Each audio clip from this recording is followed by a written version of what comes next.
வச்சு விட்டு அப்படின்னு அமுச்சிருவாங்க. ஆனா அப்புறம் என்ன பண்ணுவாங்க தெரியுமா? எது வந்தாலும் நீதான் சாமி பாத்துட்டு நீ ஏன் மேல விழுந்துருவா. அழுவு சொல்ல ஏன் மேல குறை. சொந்த சுமார எனக்கு கோப்படுறதே இல்ல. கேட்டு பாரு ஐயா. உங்களுக்கு வருமானம் வந்ததுக்கு அப்புறம் எப்படி இருக்கு? மக்கள் எல்லாம் வந்து துட்டு கொடுப்பாங்களா? எப்படி சாப்பாடு கொடுக்குறாங்க? நான் துட்டு பணம் இதெல்லாம் போனோம். புரியுச்சா? பணத்துக்கிட்ட இந்த வார்த்தை கேட்கலாமா?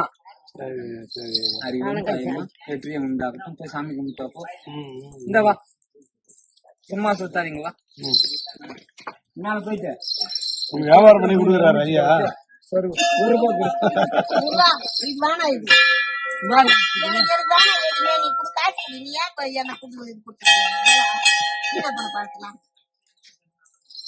வீணா போனதுன்னு பாரு. இப்போ அந்த காசு எடுத்து என்ன பண்ண போற? சரியாச்சா?